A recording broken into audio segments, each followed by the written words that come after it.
معزز سامعین کرام، آپ سن رہے ہیں دیار اردو چینل پر پروفیسر ڈاکٹر اشتیاق احمد کی کتاب پنجاب کا بٹوارہ 1947، ایک المیہ ہزار داستانیں، باب نمبر 21، تجزیہ اور اخذ کردہ رائے۔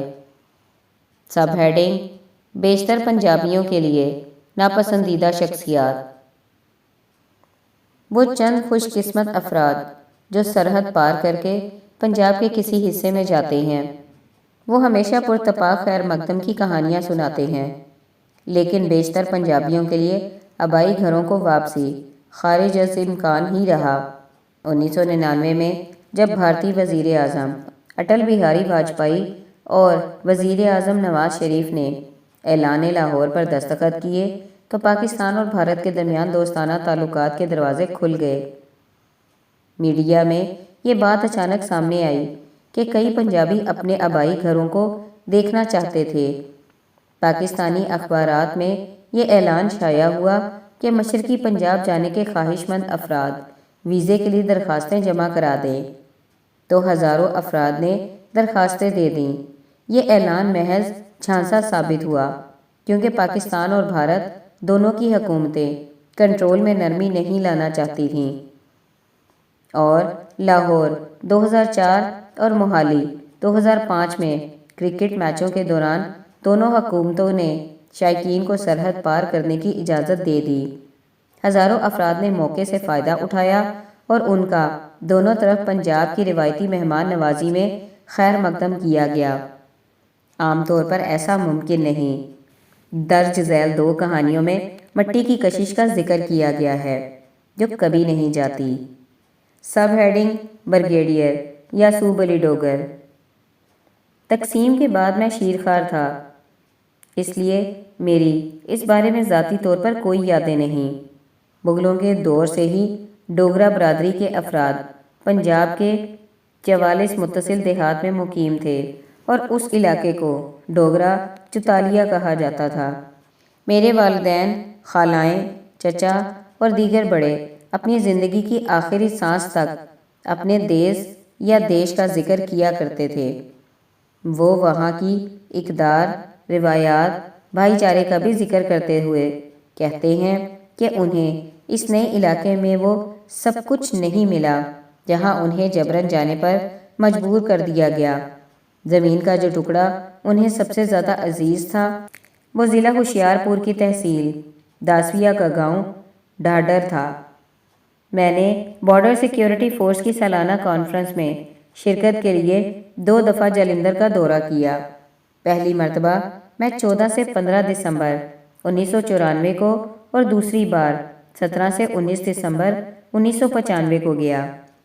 میں نے دونوں مرتبہ اپنے اس آبائی گاؤں میں جانے کی خواہش ظاہر کی جہاں میں 8 دسمبر 1946 کو پیدا ہوا، لیکن دونوں مرتبہ میری درخواست سیکیورٹی وجوہات کی بنا پر مسترد کر دی گئیں۔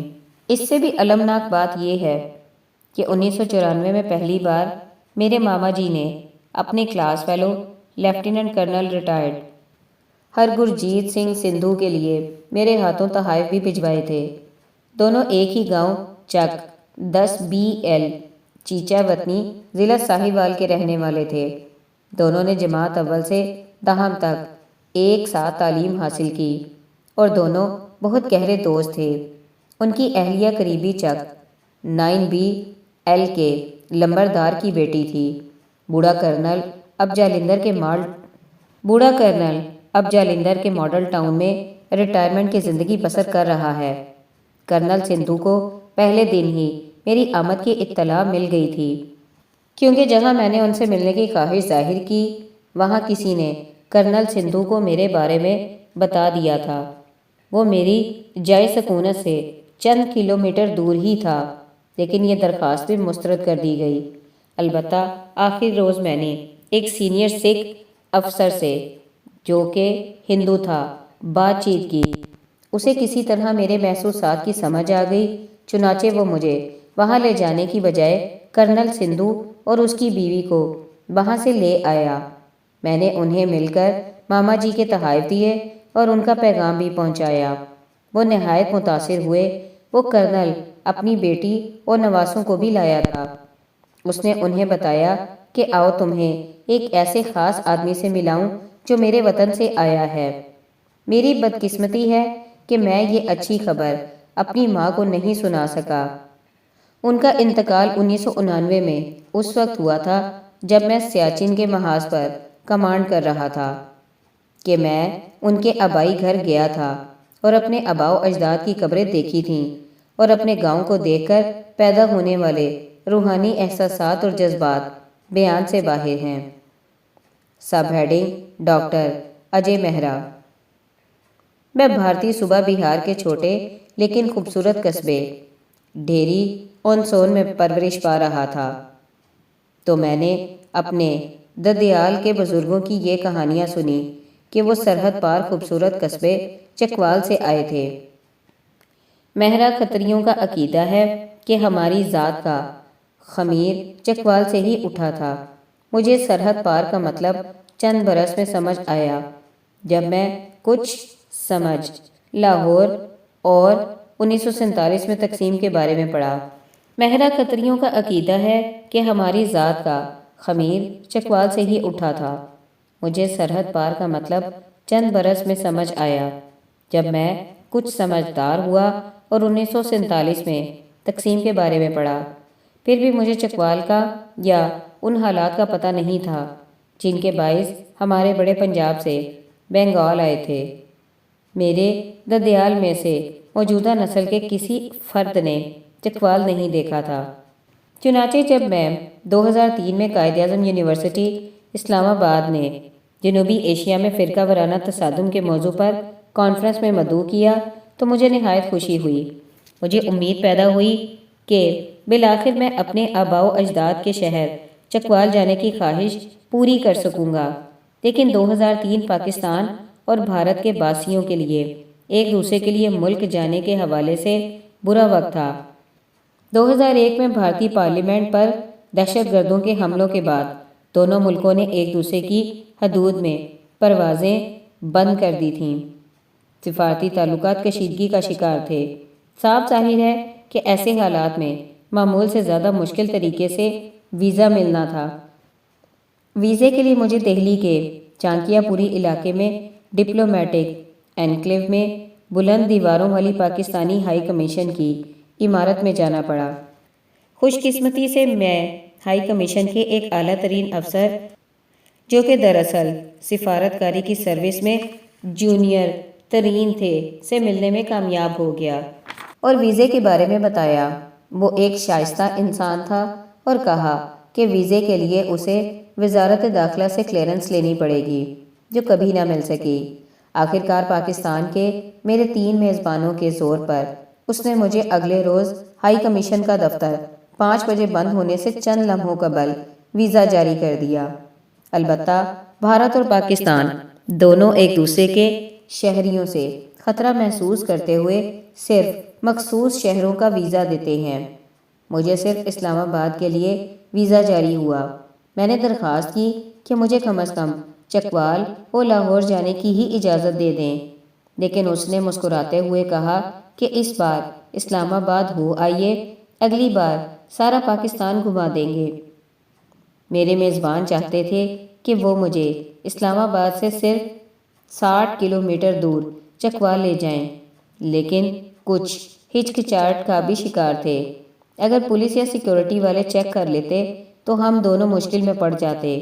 چنانچہ میں چکوال میں نہ جا سکا۔ مجھے اب بھی امید ہے کہ میں جب بھی ممکن ہوا تو اگلی بار چکوال جا سکوں گا۔ اس شہر کے بارے میں نے چکوالیوں سے بہت کچھ سن رکھا ہے۔ بدقسمتی سے پاکستان آزاد افراد قطع نظر اس بات کے کہ وہ 1947 سے پہلے پیدا ہوئے یا بعد میں کو بھارت کا ویزا جاری نہیں کیا جاتا۔ جب سے پاکستان سے مبینہ تعلق رکھنے والے دہشت گردوں نے ممبئی میں 26 نومبر 2008 کو حملے کیے، 173 بے گناہ افراد ہلاک ہوئے، اس وقت سے پاکستانیوں کو ملٹیپل ویزا جاری نہیں کیا جا رہا۔ سب ہیڈنگ انسانی فطرت اور شناخت۔ انسانی فطرت بنیادی طور پر خود غرض مشکوک اور جارحانہ نہیں، جیسا کہ نفسیات دان ہابس سمجھتا ہے۔ اسی طرح اس پر کسی کیفیت کے بغیر اعتماد کرنا یا دوسرے کے کام آنا امید رکھنا بھی ممکن نہیں، بلکہ تمام تر حالات میں بقا کی جبلت سب سے اہم ثابت ہوتی ہے، جس کا اندازہ معروضی صورتحال میں اعتماد، یکجہتی اور اس کے ساتھ ساتھ بد اعتمادی اور تصادم سے بھی لگایا جا سکتا ہے۔ اگر کوئی یہ سمجھتا ہے کہ انفرادی اور اجتماعی شناخت کثیر الجہات ہوتی ہیں تو یہ دلیل دی جا سکتی ہے کہ اگرچہ ہندو، مسلم اور سکھ مذہبی شناختیں ایک دوسرے کے لیے پرامن طریقے سے رہنے سے نہیں روکتی تھیں، لیکن ذات برادری کے تعصب اور معاشی عدم مساوات کے عناصر سے کشیدگی ضرور پیدا ہوئی۔ ان عوامل کو مد نظر رکھ کر ایسا سیاسی فارمولہ تیار کیا جا سکتا تھا جو اختلافات کو کم کرنے والا اور مشترکہ ثقافت اور روایات کے فروغ میں معاون ہو سکتا تھا، لیکن 1947 میں اس کی جگہ تشدد اور جارحیت پھیل گئی، کیونکہ تینوں مذاہب کے رہنما انتقال اقتدار کا بہتر فارمولہ تیار کرنے میں ناکام رہے۔ سب ہیڈنگ: پنجاب لہو لہان، منقسم اور نسل کشی کا مرکز۔ ریڈ کلف ایوارڈ کی طرف سے 17 اگست 1947 کو متنازع بین الاقوامی سرحد کے اعلان سے دونوں ملکوں میں تلخی نے جنم لیا۔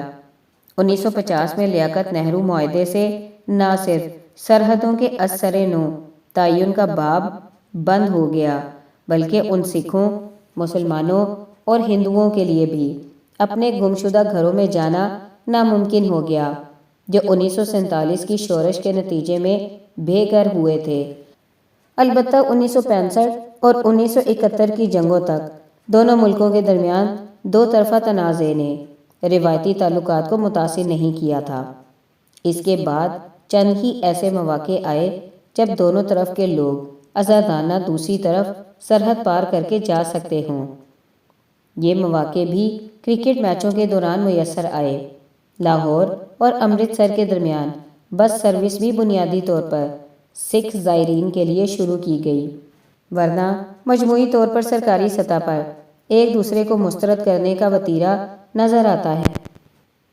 اس کی سب سے بہترین مثال واگا اٹاری بارڈر پر پرچم کشائی کی تقریب ہے۔ ہر شام سرحدی محافظ اور فوجی جارحانہ انداز میں پرچم کشائی کے بعد ایسے طریقے سے گیٹ بند کرتے ہیں جس سے صاف پیغام ملتا ہے کہ دونوں ملکوں اور ان کے عوام کے درمیان ناقابل گریز بیریئر موجود ہے۔ ہر شام ایک دوسرے کو مسترد کرنے کی اس تقریب کو دونوں طرف کے لوگ بڑے مجمع کی صورت میں دیکھتے ہیں، تالیاں بجاتے ہیں اور نعرے لگا کر جذبات کا اظہار کیا جاتا ہے۔ حالیہ عرصے میں یہاں اگرچہ جارحانہ انداز کی شدت سے کمی ہوئی ہے اور اب اسے زیادہ تر تفریح کے طور پر استعمال کیا جاتا ہے، لیکن دونوں پنجاب اب بھی ایک دوسرے کی پہنچ سے دور ہیں۔